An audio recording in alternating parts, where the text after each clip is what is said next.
নমস্কাৰ বন্ধুসকল, আপোনালোক মই স্বাগতম জনাইছোঁ মোৰ চেনেল গভৰ্ণমেণ্ট জব ইনফ্লুৱেঞ্চ চেনেলটোলৈ। তো আজি মই ভিডিঅ'টো পাই আপোনালোকে থাম্বনেইলত চাই গম পাইছে যে আছাম পুলিচৰ নতুনকৈ অনলাইন এপ্লাই কৰিছিল সেইসকলৰ আৰু অৰ্থাৎ 2 বছৰ আগত যিসকলে এপ্লাই কৰিছিল তেওঁলোকৰ একেলগে এডমিট কাৰ্ড আহি গৈছে।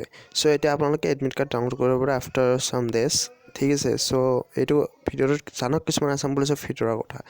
চ' এইবাৰ ভিতৰৰ কথাটো কিছুমান এনেকুৱা ধৰণৰ যে আপোনালোকে আছাম পুলিচৰ চাকৰিটো কৰিবলৈ হ'লে আপোনালোকে কি কাম কৰিব লাগিব, কি কামত মনোনিৱেশ কৰিব লাগিব, কাৰণ 2 বছৰতে আপোনালোকে প্ৰেক্টিছে কৰি আছে।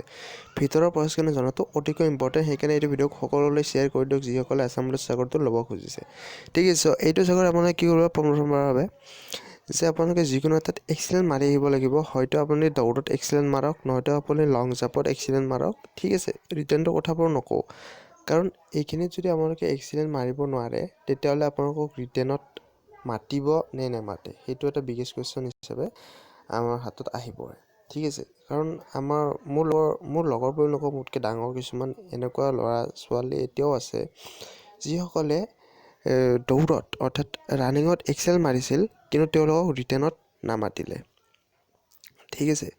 চ' এইটো আপোনালোকক মন কৰা, যিকোনো এটাত আপোনালোকে এক্সিলেণ্ট হ'বলৈ ট্ৰাই কৰক। অকল পাছ কৰিলে নহয়, এইটো SSC নহয়তো অকল কিবাকৈ 24 মিনিটৰ ভিতৰত সোমাম আমাৰ হৈ যাব, সেইটো নহয়। ইয়াত নম্বৰ আছে, টাইম ৱাইজ নম্বৰ আছে। চ' এক্সিলেণ্ট মাৰিবলৈ হয়তো আপোনালোকে লং জাম্পত ট্ৰাই কৰক, নহয়তো ৰানিঙত ট্ৰাই কৰক। ৰিটেনটো বাৰু একদম ইজি বুলিয়ে ক'ব পাৰে। সেইটো ৰিটেনটো আপোনালোকক যদি মাতে 100% চান্স থাকে আপুনি যদি অকণমান পঢ়ি যায়। চ' ৰিটেনটো বেছি গুৰুত্ব দিব লগা নাই, আপোনালোকে এই দুটাত ফিজিকেলত বহুত বেছি গুৰুত্ব দিয়ক, ঠিক আছে। চ' আজি ভিডিঅ'টো যদি ভাল পালে লাইক কৰক, শ্বেয়াৰ কৰক, কমেণ্ট কৰক আৰু ছাবস্ক্ৰাইব কৰি দিয়ক। Thank U.